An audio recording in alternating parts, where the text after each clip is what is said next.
Si vous portez beaucoup de fruits, c'est ainsi que mon Père sera glorifié et que vous serez mes disciples. Jean chapitre 15, le verset 8. Bonjour et bienvenue. Aujourd'hui, on nous apprend comment glorifier le Père. C'est ce que la parole de Dieu nous dit dans ce verset de Jean chapitre 15, le verset 8. Que si nous portons beaucoup de fruits, ce n'est qu'à cette condition-là que le Père est glorifié. Alors, c'est quoi ce fruit et c'est quoi glorifier le Père? Parce que nous pouvons peut-être avoir des préjugés ou bien des avis fixés sur la manière dont le Père doit être glorifié. Est-ce que glorifier le Père, glorifier Dieu, c'est quoi? Est-ce que c'est prier beaucoup? Non. Glorifier le Père, la parole de Dieu ici nous dit, c'est porter beaucoup de fruits.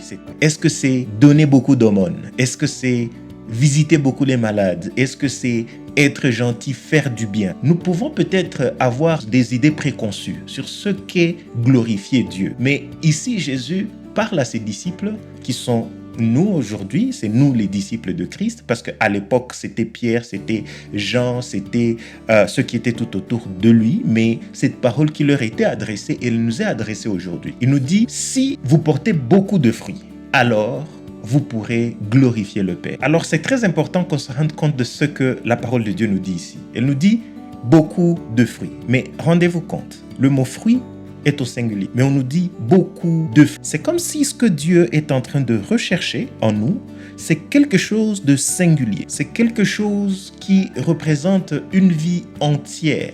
C'est un fruit, c'est tout un tout. Dieu ne cherche pas beaucoup de choses qui sont différentes à la fois. Il n'est pas en train de demander et ça, et ça, et ça, et ça. Non, il nous dit tout ce que cela devra représenter à un moment donné de notre vie. Ce sera un caractère singulier mais abondant. C'est une vie d'abondance. C'est quelque chose, c'est tout un tout. Mais c'est un tout qui grandit, qui est abondant.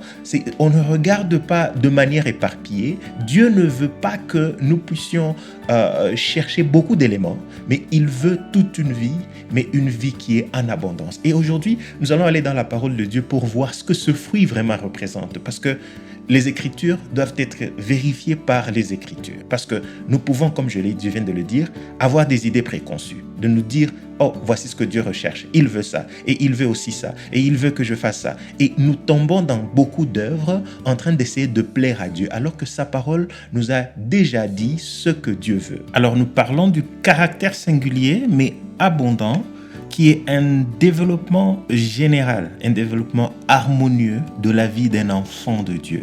Il ne s'agit pas seulement de certains aspects, mais c'est tous les aspects ensemble qui vont faire ce fruit. Et voyons ce que la parole de Dieu dit à propos des caractéristiques de ce fruit. La Bible dit dans Galates chapitre 5, le verset 22 à 23, « Quant au fruit de l'esprit », regardez encore une fois, le fruit, il est au singulier, on ne parle pas de plusieurs fruits, on dit le fruit de l'esprit, c'est quoi? Il consiste en l'amour, la joie, la paix, la patience, la bonté, la bienveillance, la foi, la douceur, la maîtrise de soi. Aucune loi n'est contre de telles choses. Ce que la Bible nous dit ici, et vous voyez, j'ai mis les caractéristiques en différentes couleurs, c'est que le fruit doit être intégral. Il doit avoir toutes ces choses ensemble. C'est pas que chaque chose constitue un fruit. Non. Dieu recherche une seule chose. C'est comme si on parlait d'une tomate et que la tomate, elle est à la fois rouge, elle est à la fois juteuse, elle est à la fois ronde, elle est à la fois... Donc, elle a beaucoup de caractéristiques. Mais il arrive que la tomate soit verte. C'est qu'elle n'est pas encore à maturité. Et ce n'est pas ça que le consommateur recherche. Notre Père aussi, ce qu'il veut, ce n'est pas un fruit qui ne consiste pas, qui n'a pas de l'amour. Ce n'est pas un fruit qui n'est pas arrivé à la maîtrise de soi. C'est qu'il doit être éprouvé et il doit constituer toutes ces choses-là ensemble. À ce moment-là, le Père sera glorifié. Il cherche un fruit qui est caractérisé par toutes ces choses-là ensemble. Alors voyons ensemble, à la lumière de la parole de Dieu, comment ce fruit-là se produit en nous, comment cela se fait. D'abord, c'est au travers de la communion et de l'attachement à Christ. Nous avons parlé de ça dans des vidéos passées et nous lisons ensemble ce verset de Jean chapitre 15, le verset 4 à 5. Demeurez en moi, comme moi en vous. Tout comme le sarment ne peut de lui-même porter du fruit s'il ne demeure dans la vigne, vous non plus, si vous ne demeurez en moi, c'est moi qui suis la vigne. Vous, vous êtes les sarments. Celui qui demeure en moi, comme moi en lui, celui-là porte beaucoup de fruits. Hors de moi, en effet, vous ne pouvez rien faire. Donc, le fruit, d'abord, nous le portons parce que nous sommes attachés, parce que nous demeurons attachés à Christ. Nous sommes des enfants de Dieu, nous restons en train d'écouter ce que lui nous demande de faire. Parce que si nous sommes les sarments, nous sommes attachés au cep. Et toute la sève, toute la nourriture, toute l'eau que la branche, que le sarment est capable d'avoir, ne peut que tirer ça du cep. Alors si on ne peut que tirer ça du cep, premièrement, pour que nous soyons capables de porter du fruit, il faut que nous écoutions, il faut que nous soyons attentifs, il faut que nous comprenions, il faut que nous nous mettions à étudier et à comprendre ce que Dieu vraiment veut de nous au travers de son Fils Christ. Nous devons d'abord être attachés à lui. Et en plus d'être attachés à lui, voyons ce que la parole de Dieu nous dit encore. C'est que nous devons mourir avec lui, mourir avec Christ. Voici ce que dit Jean chapitre 12, le verset 24. Amen, amen. Je vous le dis, si le grain de blé ne tombe en terre et ne meurt, il demeure seul. Mais s'il meurt, il porte beaucoup de fruits. Voilà encore une fois un autre endroit. Partout, rendez-vous compte que la parole de Dieu ne met pas le mot fruit au pluriel. Il nous donne seulement un seul fruit et il le met comme c'était une pluralité. C'est comme si c'était beaucoup de choses en une seule. En plus d'être attachés, en plus d'être connectés à Christ, nous devons accepter quelque chose qu'on appelle la mort. Encore une fois, j'aime dire qu'il y a certaines choses qui ne sont pas populaires, qu'on n'aime pas entendre. De dire que, oh, mourir avec Christ, mourir en Christ, qu'est-ce que cela veut dire? Qu'est-ce que cela signifie? Mais voilà ce que Dieu dit. C'est ça, c'est les paroles de Jésus. Il dit, c'est comme une graine. Tu veux porter du fruit, il faut d'abord tomber dans la terre. Et là, tu vas pourrir. Et là, tu vas mourir. Et là, tu vas germer. Et là, tu vas grandir, tu vas pousser. Et tu vas aller à maturité et tu pourras porter beaucoup de fruits. Alors, nous devons comprendre que le fait de marcher avec Christ, ça nous amène à un déni de soi. Il y a beaucoup de choses que nous devons accepter de perdre. Il y a beaucoup d'avantages que nous ne devons plus nous battre pour. Je ne sais pas à quel niveau tu es dans ta marche avec le Seigneur. Est-ce que Dieu est en train de te faire passer par? Mais la vérité est celle-ci. Il n'y a pas moyen que Dieu érige quelque chose sans avoir chuté, sans avoir fait chuter certaines autres choses en nous. Ce que la parole de Dieu dit, que Christ, il sera un sujet de relèvement, mais aussi d'abattement. Il sera un sujet de chute, mais un sujet aussi de relèvement de plusieurs. Donc, la conversion, c'est ça. Lorsque nous sommes convertis, lorsque nous connaissons Christ, nous devons accepter d'abord notre défaite, que nous ne sommes rien, que nous sommes morts. Et c'est ça même la symbolique du baptême. C'est que dans le baptême, nous tombons dans l'eau, nous sommes morts. L'ancienne personne, nous la laissons là-dedans et nous ressuscitons avec Christ. Nous sommes une nouvelle créature. Alors ce n'est qu'au travers de la mort avec Christ que nous sommes capables de porter beaucoup de fruits. La symbolique, elle est très importante. Si nous ne mourons pas avec Christ, il est quasi impossible de porter du fruit. Ça veut dire quoi? Ça veut dire que nous ne pouvons pas venir avec nos termes à nous, tels que nous sommes nés, tels que nous concevons le monde, tels que nous voyons les choses. Et nous venons juste devant Christ et disons, maintenant ajoute aussi ta matière, ajoute aussi tes affaires, ajoute aussi ce qui est de toi. Non, il y a beaucoup de choses en nous qui doivent disparaître.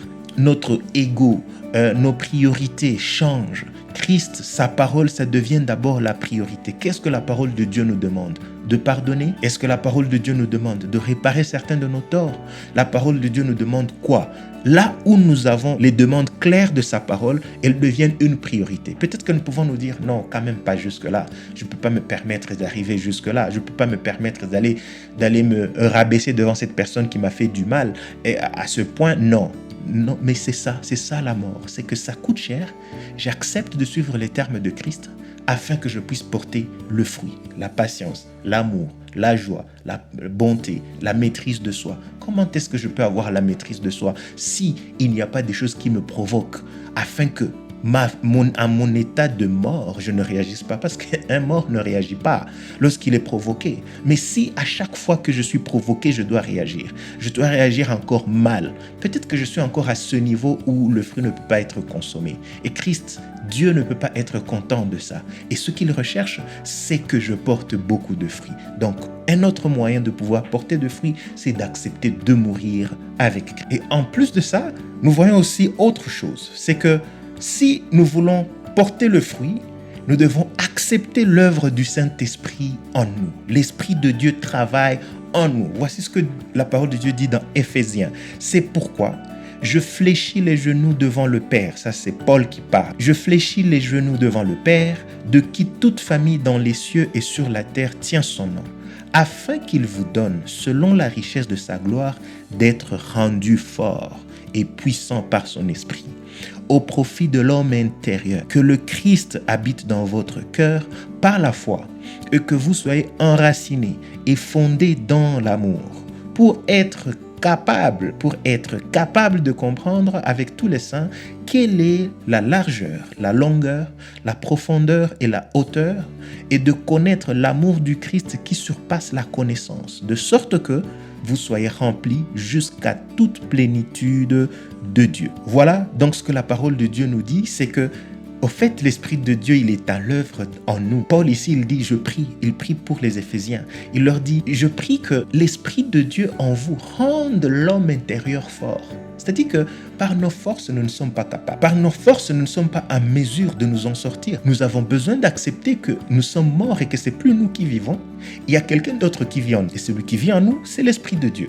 L'Esprit de Dieu qui vit en nous nous rend capables. On te posera la question de savoir comment peux-tu pardonner, par exemple. Comment peux-tu supporter, par exemple. Comment peux-tu persévérer dans la souffrance, dans la douleur. Comment peux-tu résister aux tentations. Peut-être que devant toi, il y a des conditions difficiles. Peut-être que tu as des problèmes de moyens. Tu es devant une situation telle que tu es obligé de pouvoir toucher dans la caisse afin de pouvoir survivre. Mais tu regardes, tu dis non, même si je n'ai rien à manger à la maison, je ne vais pas compromettre. Je n'ai pas envie de compromettre et de marcher à l'encontre de ce que Dieu me demande. Tout ça, c'est une façon de mourir, c'est une façon de disparaître pour que Christ apparaisse, mais ce n'est pas par nos propres forces. C'est par l'Esprit de Dieu qui habite en nous, qui fortifie l'homme intérieur, qui lui dit, même si l'extérieur est difficile, tu as du mal à traverser ces conditions qui sont compliquées pour tout le monde, mais pour toi, ça va être possible. Pas parce que tu es Superman, non. Pas parce que tu es un super-héros, non, mais parce que l'Esprit de Dieu habite en toi. Alors donc, nous comprenons que l'œuvre du Saint-Esprit en nous nous rend capables. Donc, pour récapituler, nous avons la communion ou l'attachement à Christ. Là, nous trouvons notre force, nous trouvons notre nourriture. Nous avons notre mort avec Christ parce qu'en mourant avec lui, nous disparaissons, nos priorités disparaissent. Seules les priorités de Christ apparaissent et ont de l'importance. Mais il y a aussi l'œuvre du Saint-Esprit qui est en nous, l'œuvre du Saint-Esprit qui fortifie l'homme intérieur. Et j'ai envie d'ajouter que c'est le projet du vigneron, c'est l'investissement du vigneron. En fin de compte, c'est lui qui a décidé de créer une vigne. Et il s'est dit, je vais trouver du fruit là-dedans. Alors, nous allons porter le fruit parce que c'est sa volonté première. Nous allons alors glorifier le Père. C'est en cela que consiste la gloire de Dieu. La gloire de Dieu ne consiste pas à autre chose. Voici ce que la parole de Dieu nous enseigne. Elle passe par là. Elle passe par notre attachement. Elle passe par notre mort. Elle passe par l'Esprit de Dieu qui habite en nous. Elle passe par ce projet du vigneron. Alors voici ce que j'avais envie de vous partager aujourd'hui. C'est que nous sommes des enfants de Dieu. Nous sommes les sarments. Nous sommes les disciples. Nous existons pour glorifier le Père, pour porter du fruit afin que son nom soit glorifié. Qu'il vous rende capable, que l'Esprit de Dieu qui a été parmi les Éphésiens, comme Paul a prié pour eux, soit avec vous aussi, qu'il travaille en vous en renforçant la capacité de l'homme intérieur afin que vous puissiez porter du fruit et que Dieu soit glorifié. Que Dieu vous bénisse, que Dieu vous garde et à la prochaine.